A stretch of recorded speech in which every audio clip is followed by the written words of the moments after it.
.301 was your carry total last year, if I remember right. Is that a nice number? How'd you feel when the year was done with that total? My body felt great, man. I didn't go into the off season really battling anything, really. So I would say like last year, maybe like another year was probably the best like whole like season I felt after a season. So I felt pretty good. I know you were really hungry to join this team and chase something big last year. After you got a taste of the big playoff atmosphere and the big game atmosphere, how much are you itching to run it back and do it again and take it even further? I would say a lot. I mean, obviously, this is every year it's a new team. We got new goals and things like that. But I feel like I left a lot on the table. I feel like I had a good year, but I feel like I still left a lot on the table. So for me, man, just trying to come in and chase that #1 spot and raise the Super Bowl at the end of the day. That's the only thing that's really on my mind. You've used that phrase quite a bit this offseason, the left a lot on the table part. Mm-hmm. What on earth did you leave on the table? I mean, you gained like 1 million yards after contact, you broke 1 million tackles. What's Yeah. on the table that you didn't get? I had like 300 some yards called back, but not only that, like it was a few plays where I had some one-on-ones where if I made it that one-on-one made a person miss or broke that tackle, it was a difference between a 20-yard gain and a 60-yard gain. So them little things like that, I feel like that's what make people elite. So that's the thing I could try to come in this offseason and work on. So what you do in the off season, Josh, you are in what, sixth, I guess, to all of a sudden take that jump to turn 20 into 60. Yeah, I mean, really, for me, it's more just about being conscientious of it in the game. It's not giving up on plays. It's just when I'm tired, still giving maximum effort, things like that. So conditioning and things like that was like probably the biggest thing I came in trying to do, just trying to build the callus to be able to sustain a long season. Josh, it's really clear how much you want to win. You make some headlines when you say that this team needs a #1 receiver this offseason. I wonder how that affects your dynamic with your teammates, receivers who are already here. Is that tough? Is that something a leader has to do and take on anyways? Nah, man, it don't affect it at all. I mean, I talk to them guys one-on-one. We have real relationships. Even after the comment, I called them and talked to them. So for me, it's just about pushing them to want to be great. We got a lot of special guys in that room, like a lot of special guys in that room. So for me, it's about just trying to see them to see it in themselves and maximize, their opportunities because at the end of the day, that's what our team needs. So I believe in all them guys. I see the way they came in. I mean, if you've been seeing them in this OTAs, the way that they've been working, you could tell I definitely lit a little fire under them. So I mean, at the end of the day, I feel like I got the utmost respect, in this building from the guys, just about the way I go about going to work each day. So it's not a big deal. Something we definitely talked about, but yeah. We passed it now. Did you get any blowback on that? Not from them. From any of the guys? Nah. When we talked about it, like, I don't really want to too much say our conversation, but like Jay Reed was like, it's just motivation. So he was like, he said, I understand. We got to prove it. It's motivation. So, and that just is what it is. They did draft a wide receiver in the first round, by the way. I don't want to be that guy, but Yeah. I didn't know what they was going to do, but yeah. Bill gave you some million numbers. I'm going to give you more specific ones. He finished with 1,329 rushing yards. Obviously, Saquon went over 2,000, but he had 1,328 yards before contact. Yeah, I know. You've seen this stat? I know about it, yeah. Okay, so they bring in Banks. Obviously, Elton's moving to center. I know you don't fear and you enjoy contact, but is there a chance that maybe there's going to be a little more space for you and you can be even better behind this reconfigured line? Yeah, I don't know exactly who's going to be in right now. Obviously, we're still working out the kinks, but I tell people all the time, man, if you take a good back and you give them space, that's what separates a lot of people. Like, if I'm getting touched 3 yards and I only got to worry about a linebacker or a safety, it's like I'm going to win a lot of those more than I lose. So I think that's the difference. Obviously, with Saquon, a special player like him with an elite line, it's like it's just going to make you look crazy, So obviously, we chasing that right now, and we're going to see how it play out. Josh, along those same lines, you ran the ball last year 52% of the time. It's the most they ran it here since '03. Could you run it even more? I do whatever they need to do. Not just you, I mean, offensively. Offensively, I mean, man, it's kind of hard. I feel like for our team, it's kind of hard because we got to find a balance because we have so many playmakers. You know, like we have playmakers at wide receiver, obviously playmakers at tight end, and obviously running backs too. So it's like we got to find a perfect balance of, you know, getting everybody the ball, but also I feel like it's kind of like game day dependent too. Like whatever works is what we need to roll with, and I feel like that's what our coaches do a good job at. So yeah, we'll see how it play out. Do you feel like you're seeing that buy-in from all the guys just the last couple of weeks? Of Oh, yeah. playing with them? Oh yeah, I would say from this year to last year, like you could tell, like guys is definitely a little more hungry. Like you could tell, like guys is put in a lot of time in this off season to work on their craft, and they coming in, you know, hitting the ground running. So man, I'm excited for them. I'm excited to see what they do.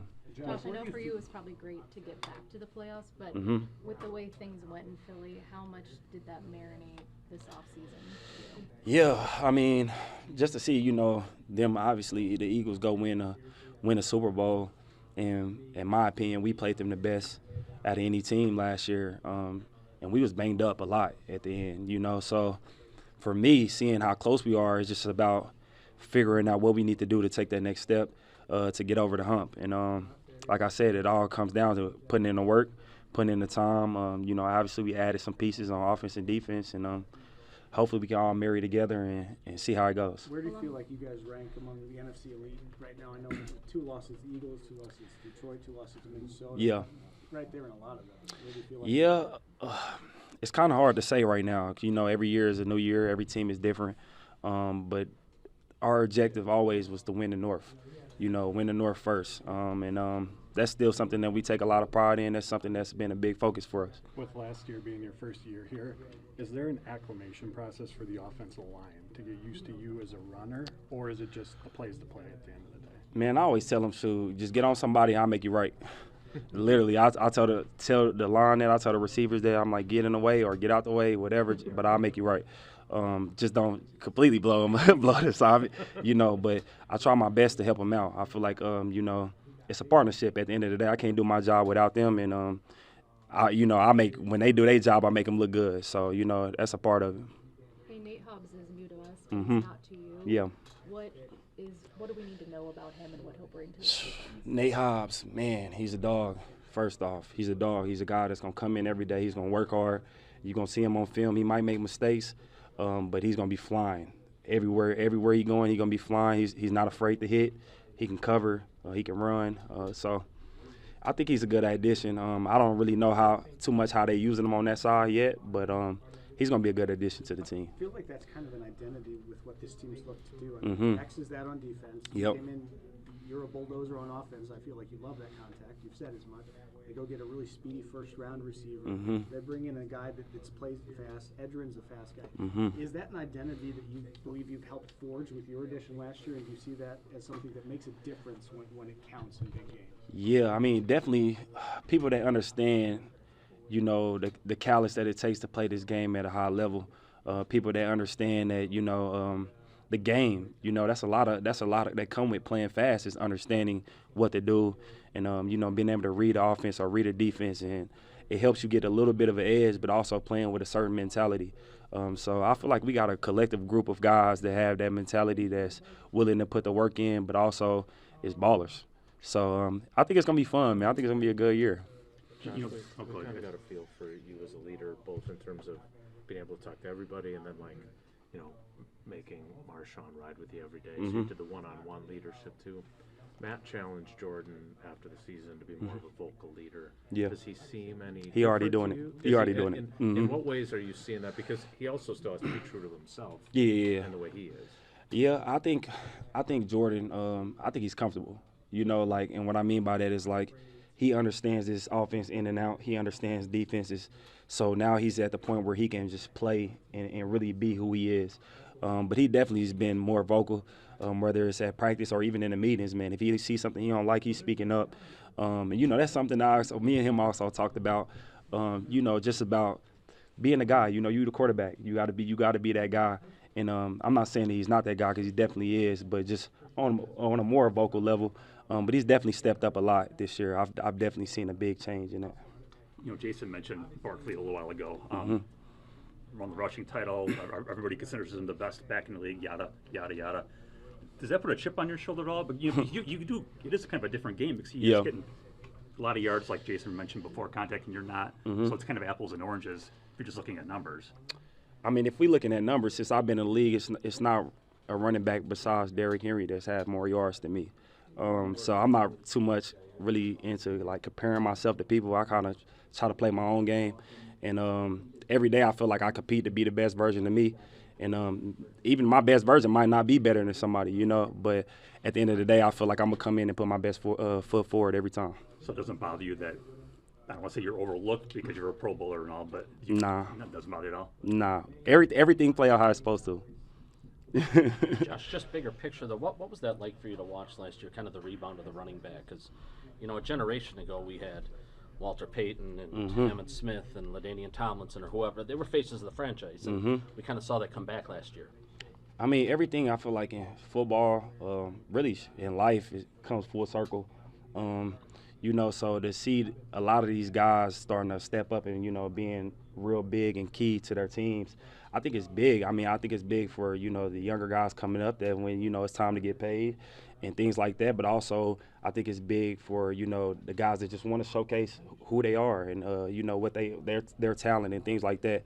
And besides the quarterback, you know, we touch the ball more than anybody else on the field. So we have the most opportunities to, you know, create and be special. So I'm proud of a lot of these guys that stepped up and, you know, showed their versatility and play good. Josh, does it, like, having talked to you about you and your dad watching old videos of all the guys Rob just mentioned, does it surprise you? I mean, it was 2 years ago that the Raiders were franchise tagging you because they didn't want to make a long-term commitment to a running back. Yeah. Is it surprising to you how it's turned as quickly as it has? Yeah, because I feel like, you know, when I was coming out and it was my turn, like, I don't want to say nobody names, but a lot of guys before me that got paid on their second contract kind of like, it was kind of up in the air, you know, like what they did, either they got hurt or they didn't play seasons and things like that. So that kind of affected everybody. But like now the guys, I mean, like you say, you look at Derrick Henry, you look at Saquon, you look at Joe Mixon, these guys are on their second, third contracts and they still balling. And I think that played a big factor into it. Jordan just got done saying, and I'd asked him what he needs to do better. And he said, look, we're here to win a Super Bowl. I know you're 2 OTAs in, but can you feel that vibe in the room, and can you see kind of the seeds of a team that's capable of that? You feel the urgency for sure. You feel the urgency. You feel a lot of the younger guys growing up. You could definitely feel them coming into their own. You could, like I said, you feel the urgency, the way that the guys are going about practicing and the details and the way that they on top of everything. Like we've been, like I said, Jordan talks a lot more in the meeting. He asks guys questions and guys' answers and how detailed their answers into what they're doing lets me know that like everybody locked in. Like it's time, you know. And for me, I'm getting, you know, it's only so much left, so it's definitely time for sure. You had to like it then when your GM used the term urgency in the off season, right? Oh yeah. It kind of plays right into your. Oh yeah, your game, doesn't it? definitely, because it's nothing worse than being on a team where you're rebuilding and it's like you have a feeling like, okay, I want to be the best, but like the best might not be good enough at this point. We don't have enough, you know, pieces and surrounded by enough guys. But with this type of locker room where we got pieces all over the board, offense and defense, it just makes that urgency get a little bit more intense because the only thing that could really stop us is us. You know, if we lock in on the things that we need to do, we put in the work, then we'll reap the benefits.